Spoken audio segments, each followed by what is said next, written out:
بسم اللہ الرحمن الرحیم۔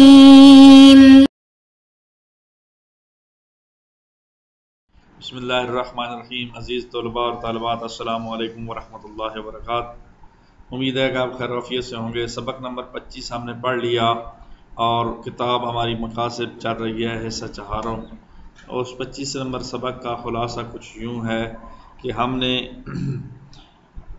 یہ پڑھا کہ جو خیار مجلس ہے وہ صرف ایک بندے کو نہیں، بہت سارے افراد کو حاصل ہو سکتا ہے۔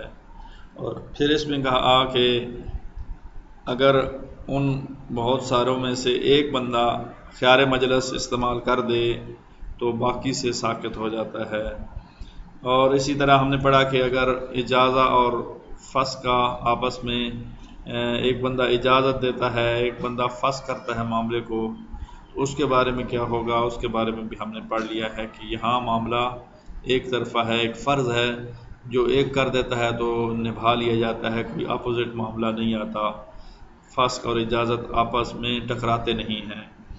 اور آخری بات ہم نے تیسرے وکیل کے بارے میں کی تھی۔ تیسرے وکیل کے بارے میں یہ بات ہم نے کی تھی کہ وکیل جو ہے وہ موکل کی طرف سے ایک چیز میں، ایک لین دین میں خاص ہوتا ہے، اس کے علاوہ اس کو کوئی اختیار حاصل نہیں ہوتا، کہ عقد سے پہلے بھی کوئی اختیار حاصل نہیں تھا، بعد میں بھی کچھ نہیں ہے۔ مثال دی تھی انہوں نے کہ کوئی بازار جا رہا ہوتا ہے، اس کو کہا جائے کہ ایک غلام کو خرید کر کے لائیں 500 روپے میں، تو وہ پھر اس کی جگہ روبوٹ نہیں خرید سکتا، اس کی جگہ کوئی اور چیز نہیں خرید سکتا، اسی طرح 500 سے زیادہ کا بھی نہیں خرید سکتا۔ تو یہ سبق نمبر ہم نے 25 میں پڑھا تھا۔ اور ابھی جو ہے ہم سبق نمبر 26 پڑھنے جا رہے ہیں، تو اس کی عبارت کچھ یوں ہے: ثم حل الموکل بناء علی ثبوت الخیار اللہ، کہ موکل کو بھی کوئی خیار مجلس حاصل ہے یا نہیں ہے، اس بارے میں ہم آج اس سبق میں پڑھیں گے۔ جی آئیں اگلی سلائیڈ میں ہم اس کو پڑھتے ہیں۔ جی والاقوى اعتبار افتراق المجلس العقد كما عرفت في سابقہ ثم حل الموکل بناء على ثبوت الخیار۔ اس سلائیڈ کا پورا مفہوم بیان کر دیتا ہوں۔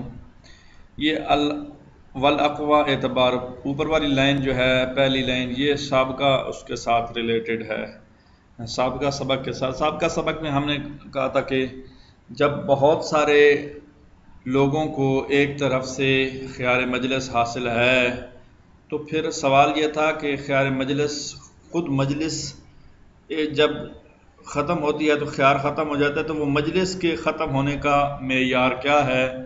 تو اس میں ہم نے کہا تھا کہ کیا عاقد ہیں، کیا وکیلین ہیں، کیا وکیل ہیں، یا عاقدین ہیں، کیا ہے؟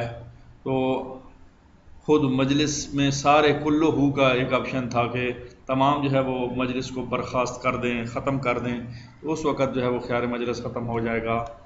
تو اس کی بات ہو رہی ہے کہ والاقوى اعتبار افتراق مجلس العقد، کے مجلس عقد کے افتراق کے ساتھ مجلس کا، خیار مجلس کا ختم ہونا یہ معتبر ہے۔ ایک بات یہاں تک مکمل ہوئی۔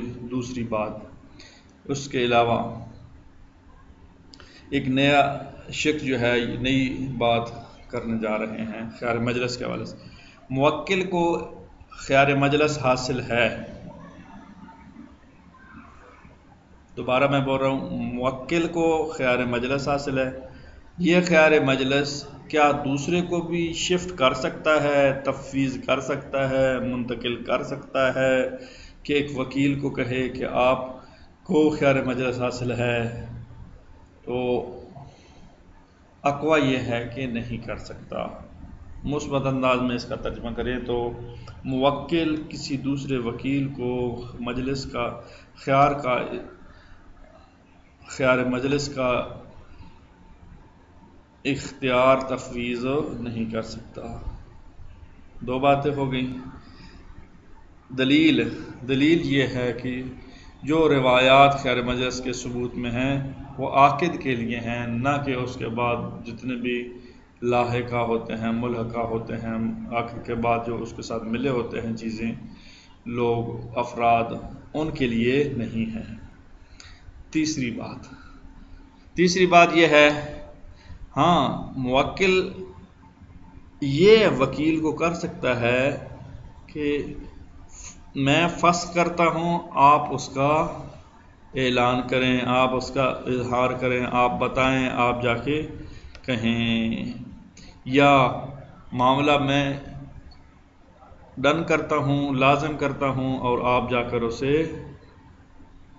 وکیل کو کہے، یعنی اپنے فیصلے کو وکیل کے ذریعے لاگو کروا سکتا ہے، بیان کر سکتا ہے۔ تو پہلے اور اس میں فرق یہ ہو گیا کہ پہلے یہ خیار مجھے حاصل ہے تو آپ کو بھی حاصل ہے، آپ چاہیں تو ڈن کریں، چاہے تو اس کو فسخ کریں، یہ نہیں کر سکتا۔ دوسری صورت یہ ہے کہ فیصلہ اس نے کر دیا ہے، ڈیسیژن پاور اس کے پاس ہے، اور اس نے ڈیسیژن پاور کو یوز کرتے ہوئے، استعمال کرتے ہوئے کہ میں فسخ کرتا ہوں، اب فسخ کرنے کو وکیل کے ذریعے کرواتا ہے کہ آپ میرے وکیل ہیں، آپ اس کو فسخ کر دیں، یا دوسری آپشن کو ڈن کر دیں، لازم کر دیں۔ تو فرق دونوں کا معلوم ہونا چاہیے۔ آئیں ترجمہ دیکھ لیتے ہیں۔ وَالْأَقْوَى اعتبار الافتراق عن مجلس العقد كما عرفت فی سابقہ، اقوا یہ ہے کہ یہ سابقہ سبق کے ساتھ ریلیٹڈ ہے مسئلہ، کہ جب بہت سارے لوگوں کو خیار مجلس حاصل ہو تو خود خیار مجلس، محفل کے ختم ہونے کا کون سا معیار ہے کہ اس معیار کو ہم پرکھیں اس پر، تو پھر خیار مجلس کا ٹائم ختم ہو جائے گا۔ تو وہ کہتے ہیں کہ بہت سارے اقوال تھے، مثلا عاقدین، وکیلین، وکیل، کلہم، تو وہ کلہم کی جو بات ہے کہ تمام افتراق کا اعتبار جو ہے مجلس عقد کے افتراق کے ساتھ جو ہے یہ معتبر قول ہے۔ بات یہاں تک ختم۔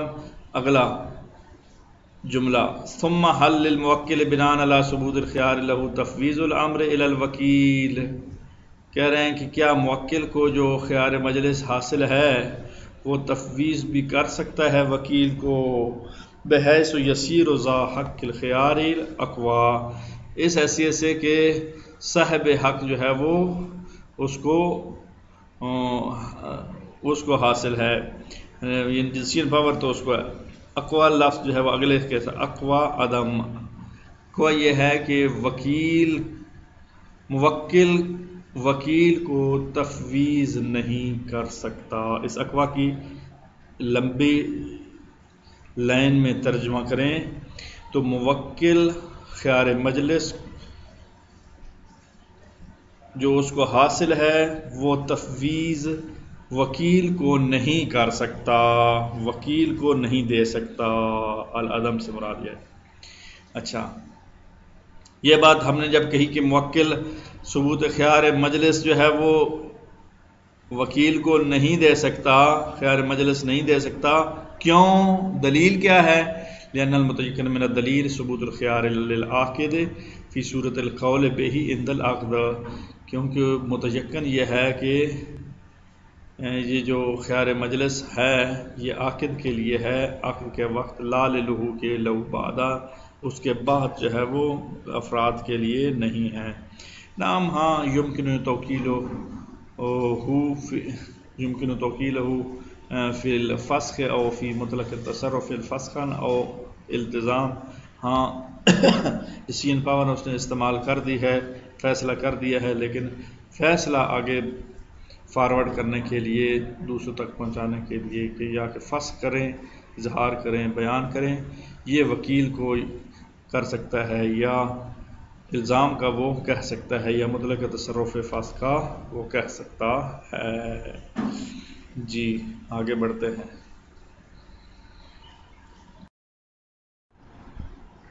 جی، وَمِمَّا ذَكَرْنَا اتَّضَادَ ثُبُوتُ الْخِيَارِ لِلْحُصُولِ، اس ساری عبارت کا مفہوم میں آپ کی خدمت میں پیش کرتا ہوں۔ ایک تو یہ بات کہی ہے انہوں نے کہ فضولیوں جو بے فضولی ہوتا ہے ان کو خیار مجلس حاصل نہیں. دوسری بات کہی ہے کہ کچھ لوگ کہتے ہیں کہ اگر فضولی عقد میں اجازہ کاشفہ ہو تو تب ہو سکتا ہے مجلس سے خیار مجلس حاصل ہو. شیخنا نے کہا ہے کہ اگرچہ اجازہ کاشفہ ہو تب بھی نہیں ہو سکتا. دوسری بات ہو گئی. تیسری بات کہہ رہے ہیں کہ یہ اجازہ کاشفہ ہو تب بھی نہیں ہو سکتا فضولی کو. یہ اس وجہ سے نہیں ہے کہ ان پر متباین صدق نہیں آتا، بلکہ متباین ہمارے نزدیک ان پر صدق آتا ہے. تیسرا نقل البیع بھی ان کے ذریعے ہوتی ہے. کیوں متباین صدق نہیں آتا؟ کیونکہ بیع نقل ہونے کا عنوان ان کے اوپر صادق نہیں آتا، اس وجہ سے متباین کا نام ان کے اوپر صدق نہیں آتا، اور نہ ہی بیع منتقل ہوتی ہے. شیخنا کہتے ہیں کہ ہم اس کو ریجیکٹ کرتے ہیں، ہم اس کا نہیں مانتے. کیونکہ بیع جو ہوتی ہے نا، بیع فضولی، اس میں نقل موجود ہے، اگرچہ نقل عرفی ہی کیوں نہ ہو. ضروری نہیں ہے کہ نقل شرعی ہونا. جب نقل عرفی آ جائے تو بھی کافی ہوتا ہے اس چیز کے خیار حاصل کرنے کے لیے. تو یہ بات ہماری یہاں تک مکمل ہو گئی اس سلائیڈ میں. جی آئیں ترجمہ کر لیتے ہیں. مما ذکرنا عدم ثبوت الخیار للفضولی، کہ جو بیع فضولی کرنے والے ہوتے ہیں ان کو خیار مجلس حاصل نہیں ہوتا، اس کی وضاحت ہم نے کر دی ہے. وَإِنْ جَعَلْنَا الْإِجَازَةَ كَاشِفَةً، اگرچہ کیونکہ ایک فضولی میں بحث ہے، پہلے میں نہیں بتا سکا، بتا دوں کہ فضولی یا کاشفہ ہوتی ہے یا ناقلہ ہوتی ہے یا جدید عقد جدید ہوتا ہے. تو جو قائل ہیں کہ بیع فضولی جو ہے وہ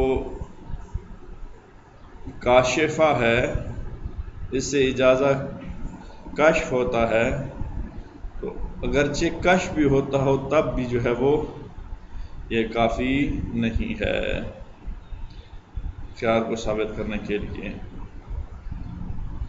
تو اس تیسرے قول کو نقل کر رہے ہیں. وَإِنْ جَعَلْنَا الْإِجَازَةَ كَاشِفَةً لَا لِعَدَمِ صِدْقِ الْمُتَبَايِعَيْنِ، کہ اگرچہ فضولی اجازہ کاشفہ قرار دے تو تب بھی جو ہے وہ خیار مجلس ثابت نہیں ہے، نہ اس وجہ سے کہ متباین اس پر صدق نہیں آتا.